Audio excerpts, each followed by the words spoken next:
Yes, muri Zimbabwe ndini wenyu Bombshell television. Wamunongoziva mazuva ese nekubvira kuti anongounza nyaya dzinenge dzichipisa anenge achiudza malatest ega ega kwamuri kuti munge muchiziva munge muchifambirana nezviri kuitika. Pane nyaya iri kutrenda yekuroora kwaHolyten ende nokubuda kwakaita mwana wake wekusaidi, but parero zviri kubuda futi zvichinzi iye Kimberly Richards wacho anga ane mwana wake kudhara.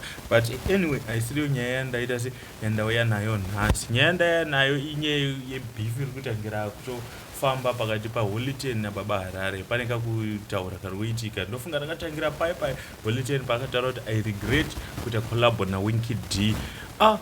Uchiri munyowani panapa sandanyanya kuenderera mberi. Don't forget to subscribe. Ndongotenda guys nerutsigiro rwamunotipa each and every time. Munongotipa support yakakosha, support inotipa simba every time kuti tinge tichikupai zvinenge zvichipisa, tinge tichikupakurirai takunanzva nhapitapi yega yega yemavideos. So dauti mucomment in the comment section kuti mazvionawo sei, ende tikasvika 10,000 subscribers isingakanganwa tine 50% off discount yatichaita pama-advertisements emabusinesses enyu.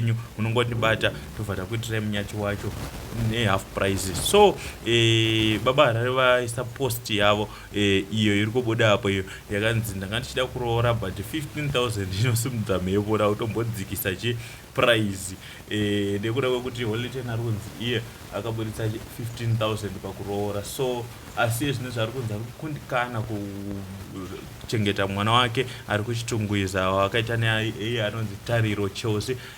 Mukacheka uyu Twitter yake munomuona ndiye ari kunzi ane mwana naHolyten, but Holyten ari kunzi ari kutadza kunge achiita take care but aburitsa 15,000. So baba Harare vangoedza kutaura kuti ukaburitsa mari yakawanda pakuroora mhepo dzacho dzinenge dzakasimba dzinenge dzakakusimbira. So tell us what do you think in the comment section.